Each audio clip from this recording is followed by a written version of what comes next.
Pengadilan Negeri Jakarta Pusat mengabulkan gugatan ex-kader Partai Demokrasi Indonesia Perjuangan (PDIP) Tia Rahmania atas Mahkamah PDIP dan Boni Triana. Sebagai informasi, Tia sebelumnya dipecat oleh Mahkamah PDIP karena disebut terlibat kasus penggelembungan suara dalam Pileg 2024. Karena keputusan itu, Tia bakal dilantik sebagai anggota DPR periode 2024 hingga 2029 meski mendapat suara terbanyak di daerah pemilihan Banten 1. Posisinya digantikan oleh Boni Triana selaku caleg PDIP daerah pemilihan Banten 1 yang meraih suara terbanyak kedua. Pemecatan terjadi pada September 2024. DPP PDIP menyebut Tia melakukan pelanggaran disiplin berdasarkan aturan internal partai.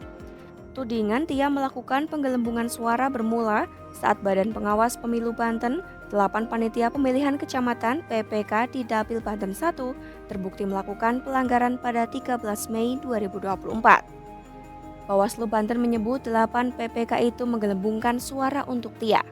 Satu hari usai putusan Bawaslu keluar, PDIP menyidangkan perkara Tia berdasarkan permohonan Boni.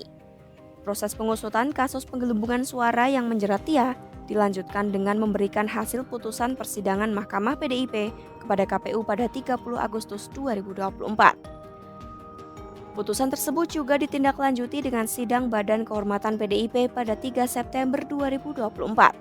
Sidang itu menjatuhkan sanksi kepada Tia berupa pemberhentian dari keanggotaan PDIP karena melakukan pelanggaran etik dan disiplin partai. Setelah itu, DPP PDIP mengirimkan surat pemberhentian Tia kepada KPU pada 13 September 2024. KPU baru mengeluarkan keputusan soal pembatalan Tia dilantik sebagai anggota DPR terpilih pada 23 September 2024. Kini, berdasarkan putusan perkara dari laman resmi Sistem Informasi Penelusuran Perkara PN Jakarta Pusat, Tia tidak terbukti melakukan penggelembungan suara. Majelis Hakim juga menyatakan Tia sebagai pemilik suara sah berdasarkan formulir D hasil pleno tingkat KPU Kabupaten Lebak dan Pandeglang. Tia dinyatakan memiliki suara sah sebanyak 37.359 suara.